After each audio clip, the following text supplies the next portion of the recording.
Your Excellency, Honorable Minister Maizam Abdullahi, Chair of the Outgoing Bureau, Your Excellency, Deputy Secretary General Amina Mohammed, my dear sister, Your Excellency, our host, Minister of Planning and Development of the Federal Democratic Republic of Ethiopia, Prime Ministers here present, my dear High Sister, former President Dr. Joyce Banda, former President of Malawi, all dignitaries here present, the Executive Secretary of UNECA.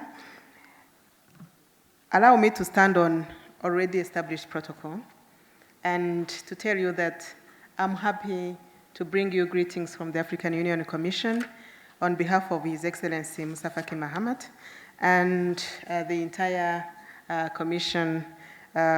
We wish all the success to this important forum. Your Excellencies, you may know that here in this city of Addis Ababa, earlier this year in February, our leaders adopted the second 10-year implementation plan of the Agenda 2063. And this plan reflects our unwavering commitment to realizing the aspirations of the African continent as outlined in our blueprint, the Agenda 2063, and it builds upon already the success that the first 10 years were, modest one though, because we managed to achieve convergence, but we had also a few gaps here and there. And the second plan seeks to address the emerging challenges and tap the emerging opportunities as well as we accelerate the implementation of the agenda. So, as we gather here today, we stand on a very critical juncture in history.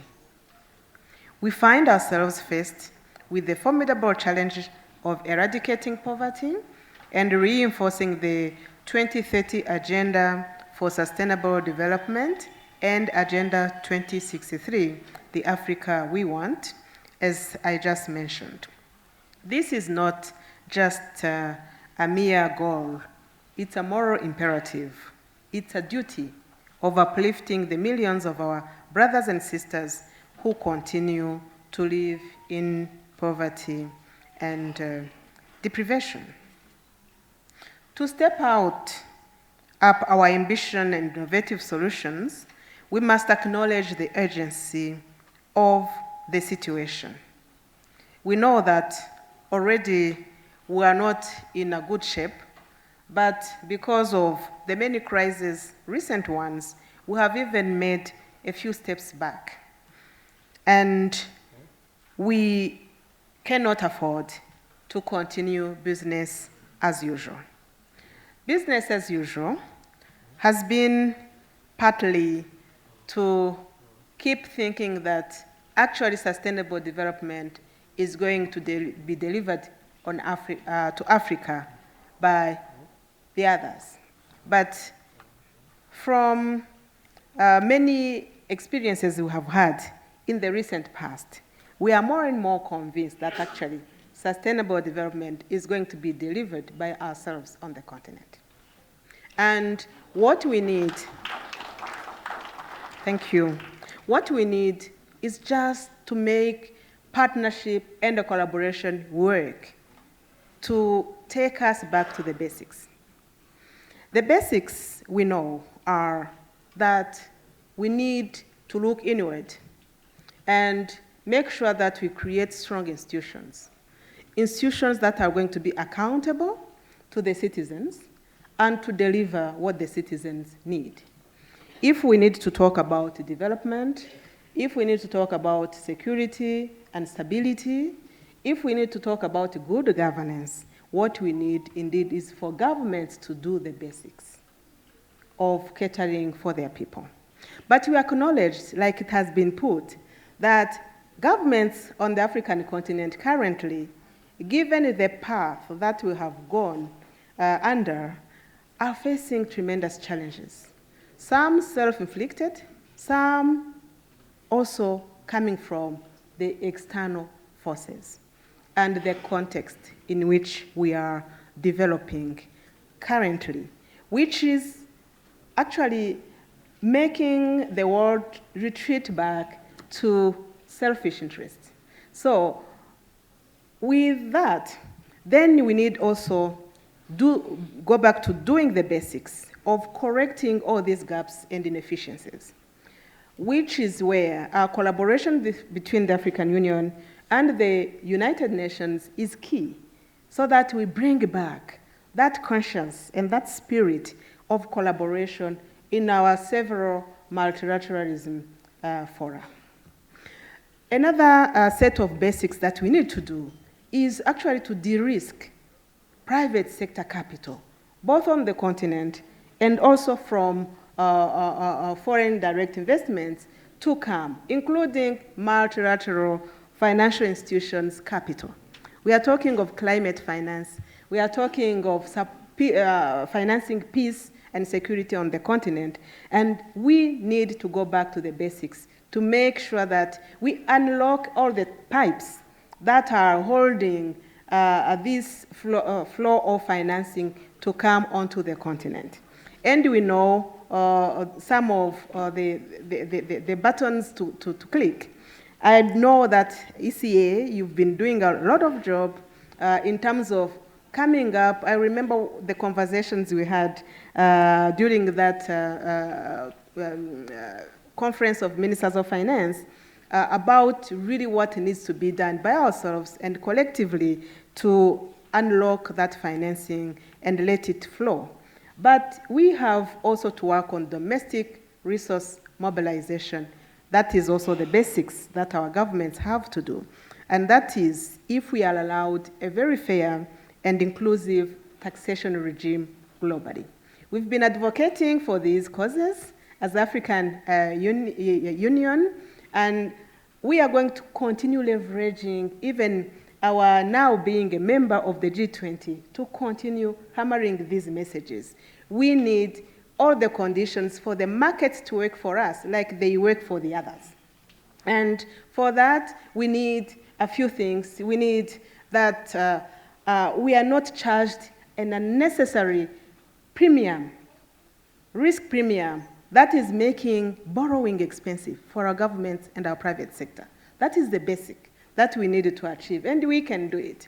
There is no reason that we see actually investments coming for, you mentioned the energy, minerals, but yet you say that Africa is not safe, that Africa is not secure for investment, yet people continue to invest as we speak.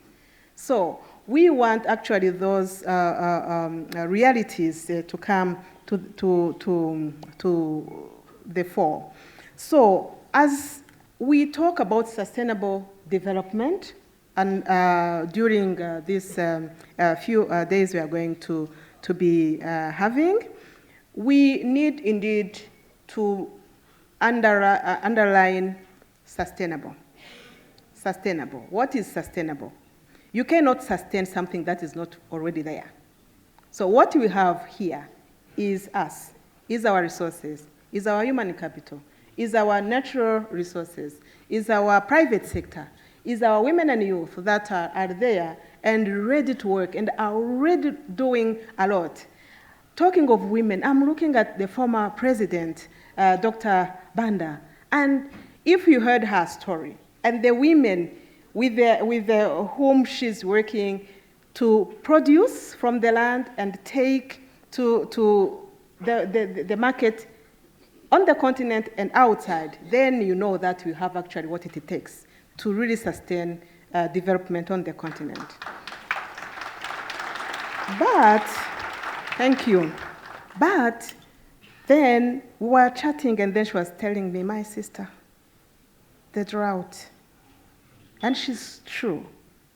But when we talk about these risks of climate, of disaster, then we need also to make the basics. The market has solutions for those. Insurance is key. Of course, we are not going to retreat from, saving the climate, saving the planet. But some of the things are here with us now.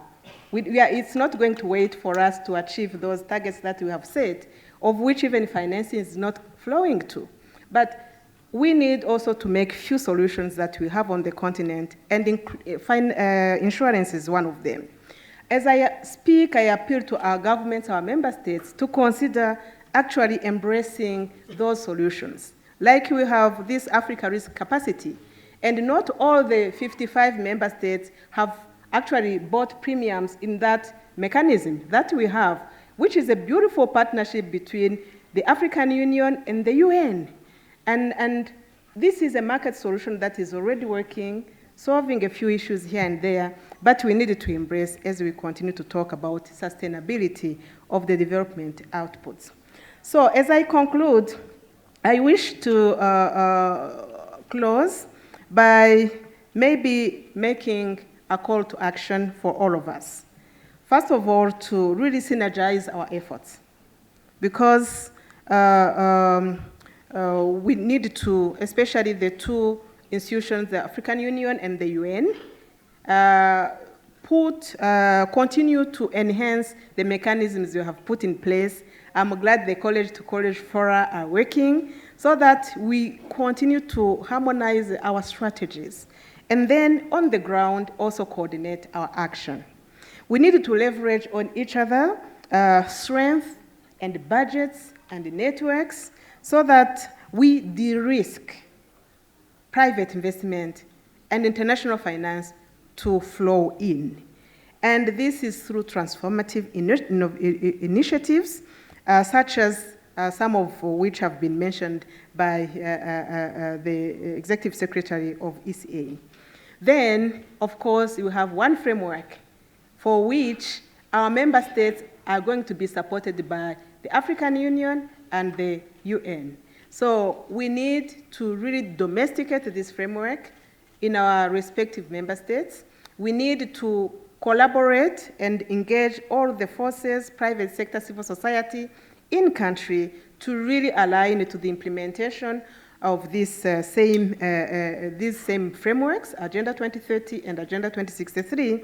And we need to continue syndicating our monitoring and our reporting. We have committed our principles at the UN and AU that we are going to be actually doing one reporting system for the two organizations. And then one reporting goes to the UN, one reporting comes to the AU, and then we are going to also have a rich data and evidence resource around so that we can monitor progress, so that we can show that actually the small investment we are making is producing results, so that we continue crowding in more investment. And we keep also holding our governments accountable with tangible evidence and data. So let me end it here by once again thanking you for associating the African Union to co-host, co-organize this very important forum, and we wish all of us all the success that we deserve. Thank you.